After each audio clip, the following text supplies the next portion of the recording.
ये सिंध के अंदर कोई पीर मिट्ठू है या पता नहीं, I don't know who this man is. मियाँ मिठू, मियाँ मिठू। जिसका काम, हाँ, मियाँ मिट्ठू, जिसका काम ही ये है कि वहाँ जो हिंदू लड़की हैं उनको अगवा करके उन्हें बाई फोर्स मुसलमान करके तो मुसलमान लड़कों के साथ शादी उनकी कर दी जाए। मोस्टली हम खबर सुनते हैं कि लड़की, हिंदू लड़की को मजहब चेंज, फोर्सफुली मजहब चेंज करवा दिया गया।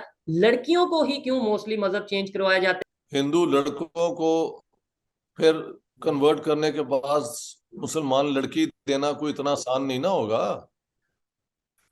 लेकिन हिंदू लड़की को पकड़ के मुसलमान करके किसी मुसलमान के साथ ब्याह देना, तो वो तो उनके वो है कि जन्नत में उन्होंने 10 और घर बना लिए हैं, इस किस्म की सोच है। है? ठीक हो गया। तो ये वन वे ट्रैफिक ही होती है मियाँ। सिर्फ मैंने नहीं, general air marshal Asghar Khan की किताब है, वहां से आप देख लें। उन्होंने कहा है कि ये चारों जंगें हमने शुरू की हैं और इसकी कोई जरूरत नहीं थी। तो एयर मार्शल जो थे जिन्होंने पाकिस्तान की एयरफोर्स बनाई थी, ये उनका बयान है। जनरल एयर मार्शल नूर खान का है कि 65 की जंग शुरू करने के तीसरे दिन हमारे पास स्पेयर पार्ट्स नहीं थे, तो हमें भागना पड़ा, कभी चीन के पास, कभी इंडोनेशिया के पास, कि हमें हमारी मदद करें। और वो कह रहे थे कि जब इन्होंने 65 की वॉर की है तो एयरफोर्स को बताया ही नहीं है। कारगिल में क्या हुआ था कि इन्होंने तो कहा हमारी फौज तो है ही नहीं बिल्कुल। और ये तो मुजाहिदीन। तो मुझे इंडियन ऑफिसर थे ब्रिगेडियर नायर, उन्होंने कहा यार हमारे लिए मसला हो गया कि ये डेड बॉडीज पड़ी थी तो हम करें क्या, क्योंकि Pakistan was not claiming them. तो फिर हमारे यूनिट्स जो हैं मुसलमान अभी भी हैं फौज में, इंडियन कई जगह के कई यूनिट ही मुसलमानों के हैं। तो वहां से हमने मौलवी बुला के जनाजा। उनका नमाज जनाजा किया इस्लाम के मुताबिक। जी तो दोस्तों, मैं हूं सुहेब चौधरी और आप देख रहे हैं मेरा और आपका YouTube channel real entertainment TV. Indo पाक हिस्ट्री को लेकर बहुत से लोग आज के दौर में अपनी अपनी ओपिनियन रखते हैं, लेकिन बहुत कम लोग ऐसे हैं जिनकी ओपिनियन सुनी जाती है और ऑथेंटिक समझी जाती है। उन्हीं में से एक है प्रोफेसर डॉक्टर इश्तियाक अहमद, जो कि आज खुशकिस्मती से, मेरी खुशकिस्मती से हमारे साथ मौजूद हैं। इनसे बात करेंगे। बात करने के लिए बहुत से टॉपिक्स हैं, लेकिन हम बात करेंगे पाकिस्तान में माइनॉरिटीज को लेकर। रिसेंटली इनका इंडिया का विजिट था, उसको लेकर बात करेंगे, और इसके अलावा इंडिया पाकिस्तान रिलेशंस के ऊपर हम बात करेंगे। अस्सलाम वालेकुम सर। वालेकुम सलाम। शुएब चौधरी साहब, thank you so much for inviting me. Sir फरमाइए। थैंक यू कि आपने हमें टाइम दिया। सर आपका टाइम वेस्ट नहीं करेंगे, ना आपका टाइम और ना ही देखने वालों का। डायरेक्ट हम क्वेश्चन पे आते हैं। बहुत से सवालात हैं आपसे करने के लिए, क्योंकि आप जो जवाब देंगे डेफिनेटली वो एक वर्थ रखते होंगे और ऑथेंटिक आंसर होंगे। सबसे पहले सर मैं बात करना चाहता हूं कि पाकिस्तान में हमेशा बात की जाती है कि इंडिया में ह्यूमन राइट्स की वायलेशन हो रही है, इंडिया में मुसलमानों पे जुल्म हो रहा है। लेकिन पाकिस्तान में जो मिनॉरिटीज हैं, खासतौर पे हिंदू कम्युनिटीज हैं, उसके ऊपर सर आप क्या नजर रखते हैं? उनकी जो कंडीशन है उसके बारे में क्या कहना चाहेंगे? देखें, human rights commission of Pakistan कम से कम जब तक मैं फॉलो करता रहा हूँ, हर साल स्टेट ऑफ ह्यूमन राइट्स के एक वॉल्यूम पब्लिश करते थे। अब वो महल ऑनलाइन है, जिसमें माइनॉरिटीज के ऊपर जो जो हमले होते हैं, जो जो कानून बनते हैं जो उनके खिलाफ है, वो आपको सारा डेटा वहां से मिल जाएगा। और उन्होंने और बाकी लोगों का कि ये है कि जो पाकिस्तान के हिंदू हैं, वो almost all of them are in Sindh province. बहुत इक्का दुक्का आपको ये मिल जाएंगे लाहौर में, या पिंड दादन खान में मैंने सुना है एक फैमिली है, एक एक दो दो। तो ये सिंध के अंदर कोई पीर मिट्ठू है या पता नहीं, I don't know who this man is. मियाँ मिठू, मियाँ मिठू। जिसका काम, हाँ, मियाँ मिट्ठू, जिसका काम ही ये है कि वहाँ जो हिंदू लड़की हैं उनको अगवा करके उन्हें बाई फोर्स मुसलमान करके तो मुसलमान लड़कों के साथ शादी उनकी कर दी जाए। जो मैंने सुना है कि कि बिलावल भुट्टो साहब शायद कोई कानून ला रहे हैं इसके खिलाफ। क्या वो कानून आया है या नहीं, या ये सिर्फ एक खबर थी इस पे मैं कुछ कह नहीं सकता क्योंकि मैं पाकिस्तान के बाहर हूँ। लेकिन ना सिर्फ पाकिस्तान में हिंदुओं के साथ बुरा सलूक होता है, हमारी जो क्रिश्चियन कम्युनिटी है, एक कमजोर कम्युनिटी है लार्जली, उनके साथ भी बहुत गैर इंसानी बर्ताव होता है। और फिर वो एक ग्रुप है अहमदी या कादियानी जिनके ऊपर भी हमले हम आम सुनते रहे हैं। हजारा शिया हैं जिनके ऊपर भी हमले होते रहते हैं। तो पाकिस्तान का रिकॉर्ड जहां तक माइनॉरिटीज का ताल्लुक है, इंतहाई शर्मनाक, and it should be condemned without any reservations. Sir यहाँ पे दो सवाल उठते हैं, एक मेरे जैसा स्टूडेंट है, जब आपने ये बात की, एक सवाल ये है कि मोस्टली हम खबर सुनते हैं कि लड़की, हिंदू लड़की को मजहब चेंज, फोर्सफुली मजहब चेंज करवा दिया गया।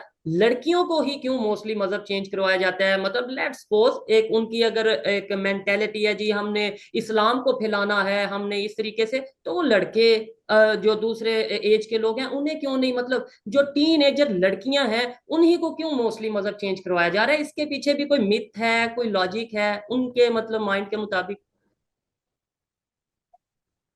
नहीं, अपना हिंदू लड़कों को फिर कन्वर्ट करने के बाद मुसलमान लड़की देना कोई इतना आसान नहीं ना होगा। लेकिन हिंदू लड़की को पकड़ के मुसलमान करके किसी मुसलमान के साथ ब्याह देना, तो वो तो उनके वो है कि जन्नत में उन्होंने 10 और घर बना लिए हैं, इस किस्म की सोच है। ठीक हो गया। तो ये वन वे ट्रैफिक ही होती है मियाँ। हाँ ठीक है। हाँ हाँ। सर मुझे ये बताएं, इंडो जी। पाक हिस्ट्री को लेकर जो आपकी प्रॉपर मतलब रिसर्च है, और फिर आपने उसके ऊपर बहुत से ऐसी चीजें लिखी भी, और बहुत अक्सर आप अपना तजिया देते हैं, मुझे ये बताएं, पार्टीशन की अगर बात करें, 1947 की अगर बात करें, तो क्या ये डिसीजन बेहतर था? आज के टाइम में 2023 में अगर देखें, पाकिस्तान को जिस मकसद के लिए बनाया गया था, क्या वो मकसद पाकिस्तान की पब्लिक, पाकिस्तान के अदारे या पाकिस्तान की गवर्नमेंट को पूरा होता नजर आ रहा है, या एक फ्लॉप सीन नजर आ रहा है? मैंने तो अपनी, जो अगर आपने मेरी जिन्ना अली किताब पढ़ी है और उसका उर्दू तर्जमा भी हो चुका है, जी सर। तो मैंने शो किया कि पाकिस्तान विदाउट अ विजन, एक सोच के ये कैसा मुल्क होगा, तो बनाया ही नहीं गया। सारी जिन्ना साहब की जो काबिलियत एज ए लॉयर थी कि ऐसी आर्ग्यूमेंट्स ढूंढी जाएं जिससे कहा जाए कि हिंदू और मुसलमान कभी अमन से एक मुल्क में नहीं रह सकते। और जाते जाते अंग्रेजों के साथ अंग्रेजों को भी समझ आ गई कि इस पाकिस्तान को बनाने के बाद हम इस इलाके में अपना एक फुट होल्ड रखेंगे, और उसी फुट होल्ड को उन्होंने फिर सोवियत यूनियन के खिलाफ, जब ये अफगान जिहाद हुआ है, तो पाकिस्तान को इस्तेमाल किया है। मेरी मेरी दो दो तीन किताबें हैं, वो एक के बाद दूसरी पढ़ ली जाए, जी जी। तो और कोई फैसला नहीं है। बिल्कुल सर, आपने जो ये जिनाब वाली, पाकिस्तान ने बनाया। जिनाह वाली बुक का आपने जिक्र किया, उसमें आपने सक्सेस और फेलियर के बारे में भी बात की है, तो फेलियर के हवाले से अगर बात करें, पाकिस्तान बनने का मकसद ये था कि एक ऐसी रियासत बनाई जाए जिस जहां पे मुसलमान अपनी मर्जी से प्रैक्टिस कर सकें, और दो कौमी नजरिया की बुनियाद ये थी कि हिंदू और मुस्लिम कभी इकट्ठे रह नहीं सकते। लेकिन जैसे ही पाकिस्तान बनता है तो कायद आजम की तरफ से स्पीच आती है कि ये एक ऐसी रियासत है जहां पे मजहब का कोई लिंक नहीं है, यहाँ हिंदू भी आजाद है, यहाँ पे मुस्लिम भी आजाद है। तो सवाल ये उठता है, अगर बरसगीर में, अगर हिंदुस्तान में, यानी पार्टीशन से पहले हिंदू मुस्लिम इकट्ठे नहीं रह सकते थे, तो फिर पाकिस्तान बनने के बाद हिंदू मुस्लिम पाकिस्तान में, उसी पाकिस्तान में कैसे इकट्ठे रह सकते थे? मोहम्मद अली जिन्ना ने कभी लॉजिक की बुनियाद पे ना कभी कोई किताब पढ़ी है फलसफे की, ना वर्ल्ड हिस्ट्री को पढ़ा है। He was just a lawyer, जैसा मौका वैसी बात कर दी, और दैट्स ऑल।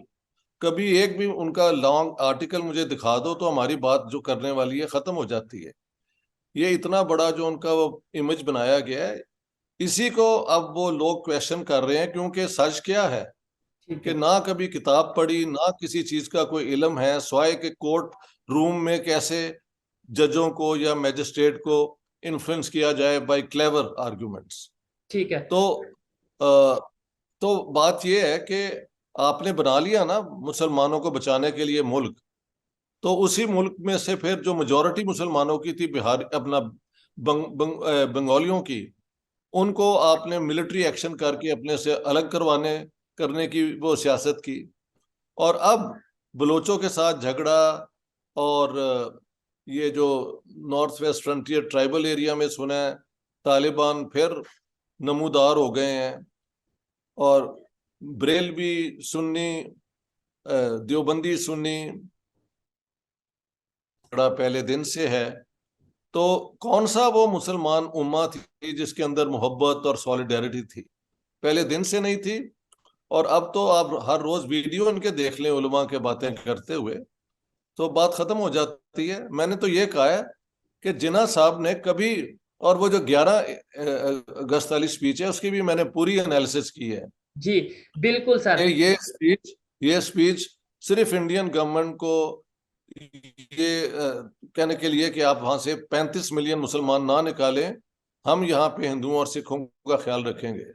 हकीकत में हमने हिंदुओं और सिखों का ख्याल बिल्कुल नहीं रखा, वरना 21% आबादी वेस्ट पाकिस्तान की, जो आज का पाकिस्तान है, वो हिंदू सिख होती। वो दिसंबर 1947 में 1.6% हो चुकी थी। ठीक हो गया तो ये है हकीकत पाकिस्तान की। सर। और फिर जो ये आपसे ब्lasphemy लॉ और ये हदूद लॉज, यार ये 20वीं 21वीं सदी के तकाजों के मुताबिक आप एक मेडिवल सोच वापस लेके आ रहे हैं। आपने अपनी सोसाइटी का, अपने लोगों का सत्यानाश किया है, और इस्लाम का नाम लेके जो लूट मार हमारे यहाँ पे एस्टेब्लिशमेंट इंक्लूडेड सब ने की है। लोग कहते हैं कि जी अगर आईएमएफ की लोन मिलेगी तो आप देखेंगे दुबई के अंदर प्रॉपर्टीज के रेट बढ़ जाएंगे। ये तो आम बातें मैं सुन रहा हूँ सारी दुनिया के अंदर।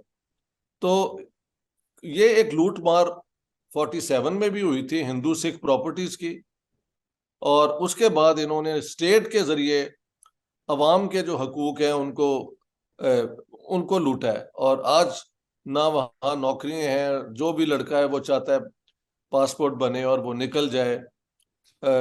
कारोबार ठप हुए हुए हैं। 45% लोग बताते हैं इन्फ्लेशन है। तो ये एक ऐसा मुआशरा है जो नाकाम हो गया है।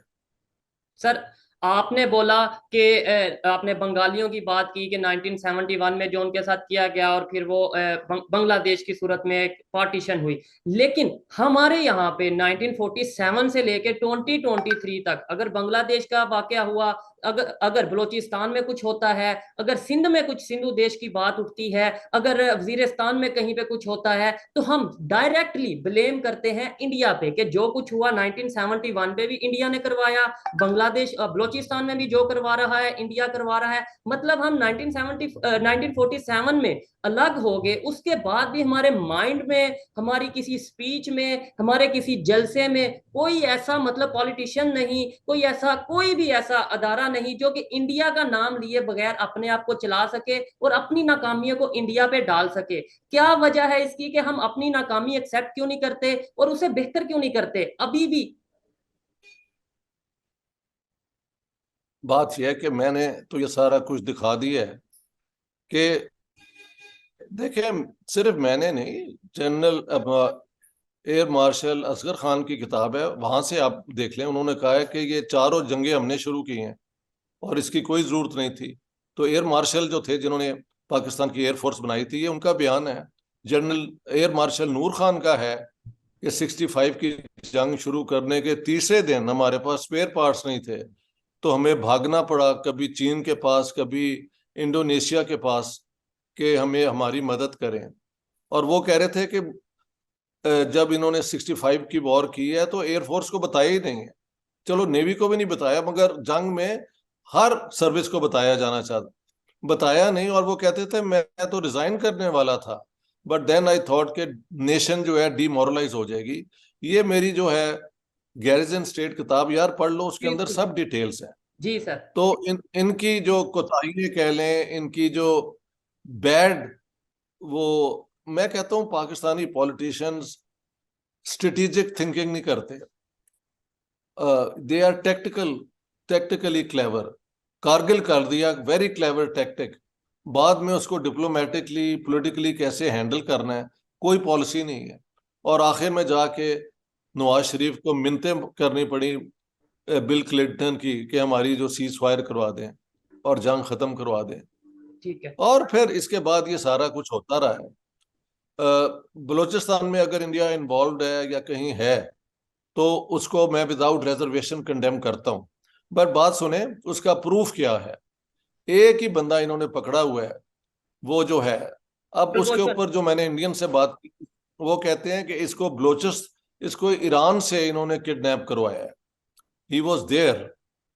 हो सकता है वो इंडियन इंटेलिजेंस के लिए काम कर रहा हो, और ये एक मौकफ उनका है।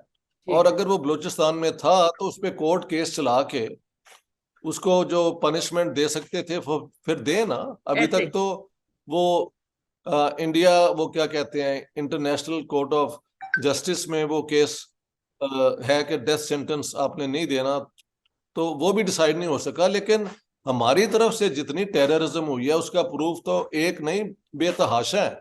अजमल कसाब तो पकड़ा गया था ना, लेकिन इसके अलावा जब इन्होंने नेपाल से एक Indian air force airplane passenger plane को अगवा करके काबुल ले गए थे और उस दौरान इन्होंने कई लोगों को मारा, वो सारों की आंखों के सामने है कि ये जैश ए मोहम्मद ने करवाया था। लश्कर तैयबा भी ये करती रही है इंडियन कश्मीर में, और मुंबई का पूरा अटैक यार आपके सामने है। ऐसे ही है। हाँ जी। तो बिल्कुल ऐसे ही है। और अगर कारगिल में सर अगर अगर कई ऐसे मुजाहिदीन थे जो वहां पे, जिन्हें हम मुजाहिदीन कहते हैं, वहां पे जाने गई उनकी, और बाद में हमने उन्हें पहचानने से इनकार किया। ये भी हिस्ट्री में मौजूद है कि हमने उनसे अपना लातल्लुकी का इजहार किया। एक और बात भी है, जी। कारगिल में क्या हुआ था कि इन्होंने तो कहा हमारी फौज तो है ही नहीं बिल्कुल। और ये तो मुजाहिदीन। तो जब होता है कि जब लोग मारे गए ना, तो ये असूल है फौजों का, जब शाम को या किसी टाइम दोनों फौजें फिर अपने जो है ना किल्ड और इंजर्ड को, उनको ये मतलब जिनेवा कन्वेंशन के मुताबिक उनको वहां से ले जा सकते हैं। तो मुझे इंडियन ऑफिसर थे ब्रिगेडियर नायर, उन्होंने कहा यार हमारे लिए मसला हो गया कि ये डेड बॉडीज पड़ी थी तो हम करें क्या, क्योंकि Pakistan was not claiming them. तो फिर हमारे यूनिट्स जो हैं मुसलमान अभी भी हैं फौज में इंडियन, कई जगह के कई यूनिट ही मुसलमानों के हैं। तो वहां से हमने मौलवी बुला के जनाजा। उनका नमाज जनाजा किया इस्लाम के मुताबिक। और जब फिर बाद में इनको अकल आई तो वो डेड बॉडीज को मैंने देखा है पाकिस्तानी झंडे के साथ, ये वो जो तरीका है फौजियों का, उन्होंने वापस किया है। तो यार सुहैब, किस किस बात का तुम दोबारा मेरे साथ डिटेल्स लोगे? ये मैंने तो सारा कुछ लिख दिया हुआ है। सर हाँ। मैं डेफिनेटली, और मैंने काफी पढ़ा है और काफी इंस्पायर हूँ आपने जो लिखा, और अथेंटिक वे में लिखा, इंस्पायर हूँ। लेकिन कुछ लोग ऐसे हैं जिन तक शायद वो चीजें नहीं पहुंच सकती, तो उनके लिए हम आपसे क्वेश्चन कर रहे हैं। सर ठीक है, ये चीजें लिखी मौजूद हैं, आपने बुक्स लिखी, आपने गैरिसन स्टेट एक बुक लिखी जिना के हवाले से, और भी चीजें बहुत सी लिखी। अभी करंट जो सिनेरियो है उसके हवाले से बात करते हैं।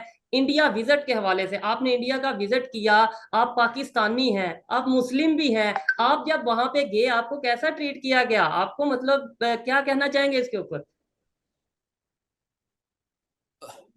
बात यह है कि मैंने तो अपना मोबाइल सुनना शुरू ब्लॉक करता जा रहा हूँ, इतने फोन आ रहे हैं, दावतें कि हमारे पास रहें, हम चाहते हैं कि आप इंडिया पाकिस्तान इन दोनों मुल्कों के हालात अच्छे हो जाएं।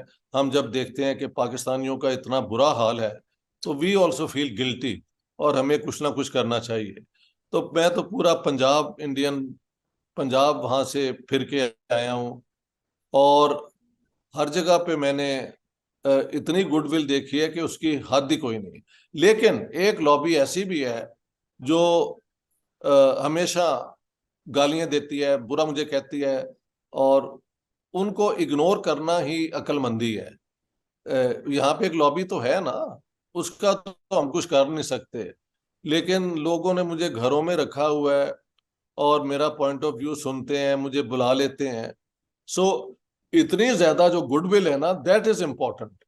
Definitely definitely. और हाँ, नेगेटिव लोग तो दोनों हाँ जगह जी। पे मौजूद हैं, वहां पे भी शायद होंगे, यहाँ पे भी बहुत से लोग हम आए दिन फेस करते हैं, नहीं, बहुत से शायद लोग। नहीं, यहाँ पे भी है, बिल्कुल है। बिल्कुल। बिल्कुल अच्छा। यहाँ पे भी है। लेकिन हर जगह पे जहां मुझे वेलकम किया जा रहा है वो एक के बाद एक के बाद बहुत अच्छे लोग हैं, ये फर्क है। ठीक है। अच्छा, जो मेरे देखने वाले हैं मैं उन्हें बताता चलूं कि अभी प्रोफेसर साहब, डॉक्टर साहब वहां पे मौजूद हैं। उन्होंने जो बताया इंडिया विजिट के हवाले से वो आपके सामने है। एक इब्रार यूट्यूबर हैं हमारे जो कि बाइकर हैं, उन्होंने विजिट किया और उनकी वीडियोस हमने देखी। जिस तरीके से उन्हें जो सा इस्तकबाल किया गया, जिस तरीके से उन्हें वेलकम किया गया, वो हमारे सामने है। फिर न जाने क्यों ये बात पाकिस्तान में फैलाई जाती है कि इंडिया वाले पाकिस्तान से नफरत करते हैं, इंडिया में मुसलमानों पे जुल्म हो रहा है, इंडिया वाले। सर, कश्मीर के हवाले से मैं बात करना चाहूंगा। कश्मीर के ऊपर आपकी क्या ओपिनियन है? जो कश्मीर कश्मीर कश्मीर 1947 से लेके आज तक हम ये नारा सुनते आ रहे हैं, कश्मीर बनेगा पाकिस्तान। पाकिस्तान शायद कश्मीर या उससे भी आगे कहीं का कुछ बन चुका है या बनने जा रहा है, लेकिन कश्मीर पाकिस्तान नहीं बन पा रहा। देखें, बात सुने। ये भी मैंने जिन्ना वाली किताब में टैकल किया है। 2 दफा शुरू में ऑफर थी कि आप 3 दफा कि आप कश्मीर रख लें, हैदराबाद में हमें तंग ना करें। और हैदराबाद वो डीप साउथ इंडिया में है जो पाकिस्तान से कभी लिंक ही नहीं था हो सकता। और जिन्ना साहब ने उसको रिजेक्ट किया है। इसकी इसकी सोर्स हैं चौधरी मोहम्मद अली, जो पाकिस्तान के प्राइम मिनिस्टर रहे हैं 1955 में। उनकी किताब है इमरजेंस ऑफ पाकिस्तान। और एक और किताब है आज़ाद कश्मीर के प्रेसिडेंट के एच खुर्शीद की किताब है माई मेमोरीज ऑफ जिना। उसके अंदर आप पढ़ लें, ऑक्सफोर्ड यूनिवर्सिटी प्रेस ने ये पब्लिश की हैं।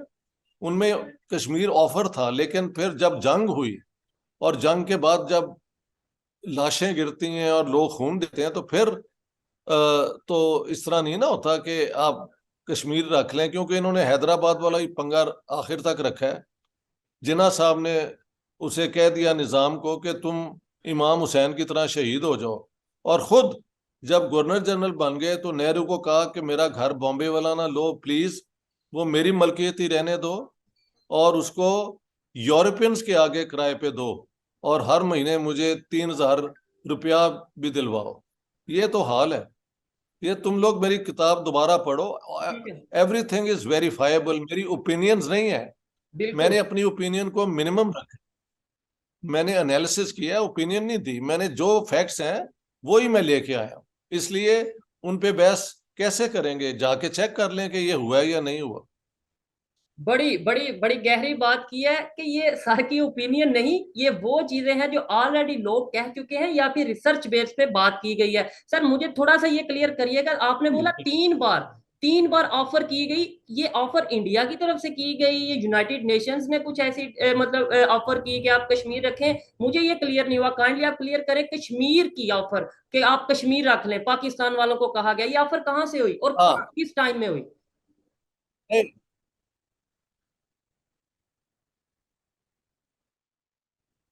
1 नवंबर 1947 को इंडियन गवर्नर जनरल, तब तक पार्टीशन हो गई थी ना, तो कि हम प्लेबिसाइड करवा लेते हैं जूनागढ़, हैदराबाद।